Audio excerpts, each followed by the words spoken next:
তো কেমন আছে আমাদের বন্ধুরা? তোমরা তোমরা ভালোই আছি, আর আমিও খুবই ভালো আছি। তো তোমাদের আমাদের নতুন একটা খুবই খুব নমস্কার। আর এই গল্পটা তোমরা না শুনে রইতেই পারবে না। আমাদের আমাদের প্রথমে গল্প স্টোরি, আর এটা হচ্ছে জগন্নাথ স্টোরি ইন পার্ট 1। ও স্ক্রিপ্টটা বার করতে ভুলে গেছে।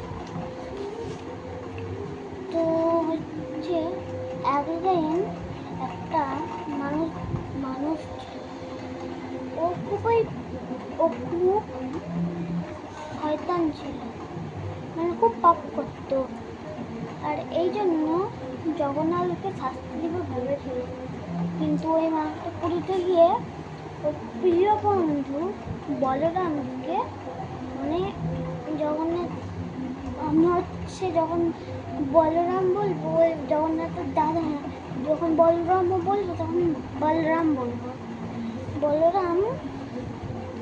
হ্যাঁ, তারপর হচ্ছে গিয়ে একদিন হচ্ছে ওকে মেরেছিল, মানে ওই পাপিরা ওকে মেরেছিল।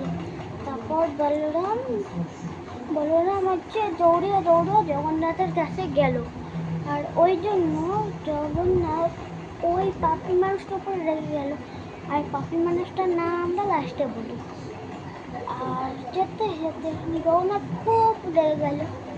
আর তারপর হলো তাণ্ডব, দুনিয়াতে তাণ্ডব শুকিয়ে গেল, সব গাছ শুকিয়ে গেল, সব জল শুকিয়ে গেল। মানুষটা কী করে হলো, ওকে ধরলো, ধরে হচ্ছে একটু ধরে হচ্ছে বলে কি